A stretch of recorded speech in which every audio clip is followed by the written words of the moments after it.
Ang bongga naman ni Atasha Mulak na isa sa mga kambal ni Aga at Charlene Mulak na bibida pala sa Pinoy adaptation ng isang Thai movie na Bad D News. Overwhelmed at naiiyak daw ang kakambal ni Andres sa pagpili sa kanya bilang bibida sa malaking proyekto ng Viva. In fairness kay Atasha, gumagaling na siya sa pagsasalita ng Tagalog at sa face card niya. Panalo talaga. Sigurado ring pinaghahandaan na niya yon at sa tulong ng kanyang magulang. Siguradong maraming tips. Puro positibo raw ang mga komento at walang nagnega.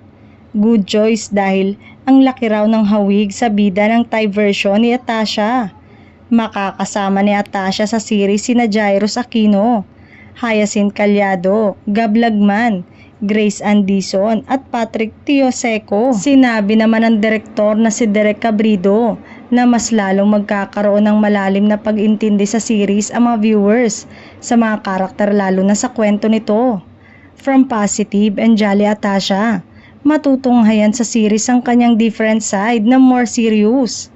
Sinabi rin ni Atasha na kinakabahan siya sa kanyang role pero nangako na ibibigay niya ang kanyang 100%. Mukhang magiging busy ito at out muna sa pag-host sa Itbulaga. Sa ngayon ay wala pang pahayag kung pansamantala lamang itong mawawala sa nasabing noontime show para bigyan ng oras ang bagong opportunity sa kanyang karera.